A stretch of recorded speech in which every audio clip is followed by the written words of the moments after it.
Hello বন্ধুরা, আমি ইতিকা জীবন থেকে তোমাদের সাথে কথা বলছি। আমি কোনো সময় তোমাদের রান্নার ভিডিও নিয়ে আসিনি, তবু আজকে একটা রান্নার ভিডিও নিয়ে আসলাম। তোমরা কোনো দিন এইভাবে রান্না করেছো কিনা জানি না, তবে আমার একজন মনে হলো যে আমি এইভাবে রান্না করি সোয়াবিনের তরকারি। তোমরা এইভাবে কে কে আমার মতো সোয়াবিনের তরকারি রান্না করেছো আমাকে একটু কমেন্টে জানিয়ে। তো দেখো আমি আমার সোয়াবিনের তরকারিটা কীভাবে রান্না করছি। আমি এই হচ্ছে সোয়াবিনটা আমি সেদ্ধ করে নিয়েছি আর একটু হলুদ দিয়ে নিয়েছি। এর মধ্যে লবণ মাখানো আছে, শুধু হলুদের লবণ মাখানো আছে। এর মধ্যে আমি কী কী মশলা দিচ্ছি তোমরা একটু করে লক্ষ্য করে দেখো।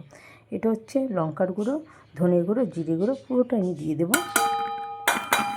তার সাথে সাথে আমরা কী দেবো হচ্ছে রসুন বাটা, আদা বাটা এবং কটা কাঁচা লঙ্কা। তোমরা যে যেমন ঝালের পরিমাণ খাবা সেই বুঝে তোমরা ঝালের পরিমাণটা দেবা। আর দেবো আমি কাঁচা পেঁয়াজ। এই দেখো, এই সমস্তটা আমি পুরোটা। আর দেবো আমি টমেটো, আর দেবো আমি আর কি দেওয়া হয়নি বলো তো, আর কটা কাঁচা আলু দেবো।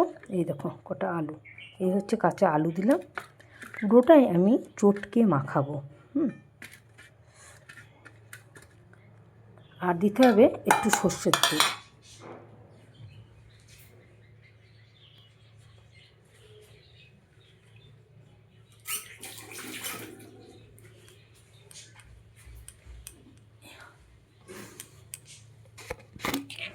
এক হাতে ধরে ধরে না স্ট্যান্ডটা আমার ভেঙে গেছে। এক হাতে ধরে ধরে রান্না ঠিক করা যায় না, তাও তোমাদের কাছে এসে একটা রেসিপিটা নিয়ে আসলাম। তোমরা দেখো আর আমার রেসিপিটা দেখে আমার কেমন লাগছে বলো। আর এই দিলাম আমি সর্ষের তেলটা পুরোটাই দিয়ে আমি বেশ ভালো করে মাখিয়ে নেবো।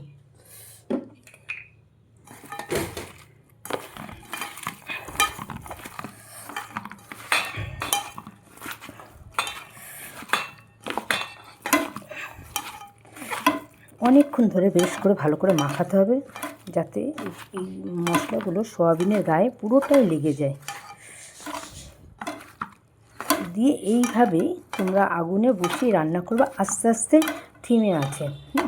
কারণ আমার ভিডিওটা বড় হয়ে যাবে বলে আমি তোমাদের কাছে পুরোটা স্কিপ করে দেখাতে পারছি না। আর নাবানোর সময় তোমরা একটু ঘি আর গরম মশলা দিয়ে নাবাবা। তাও তোমাদেরকে আমি দেখিয়ে দিলাম কীভাবে রান্না করতে হবে। তোমরা কোনোদিন করে খেয়ে দেখো, খেতে খুবই ভালো লাগে।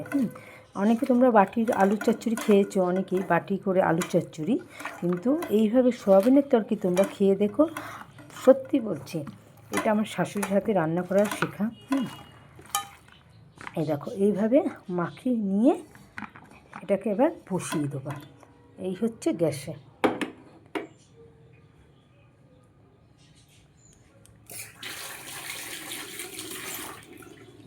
আগুনটা ধরিয়ে দিই।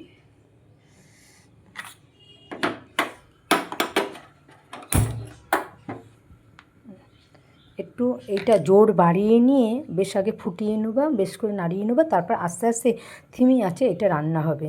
আর এটা খেতে এত সুন্দর ভালো হয় না বন্ধুরা, তোমরা একদিন করে খেয়ে দেখো। সমস্ত মশলা যা যা মশলা দিতে হয়, মানে যেমন মাংস রান্না করতে গেলে তোমরা কাঁচা মাংস রান্না করেছো, অনেকেই এরকম পেঁয়াজ আদা রসুন সমস্ত মাখিয়ে নিয়ে এরকমভাবে সোয়াবিনটাও তোমরা করে খেয়ে দেখো, দেখবা তোমাদের কাছে খুবই ভালো লাগবে।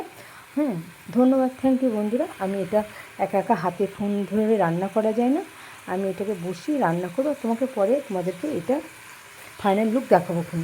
থ্যাংক ইউ বন্ধুরা।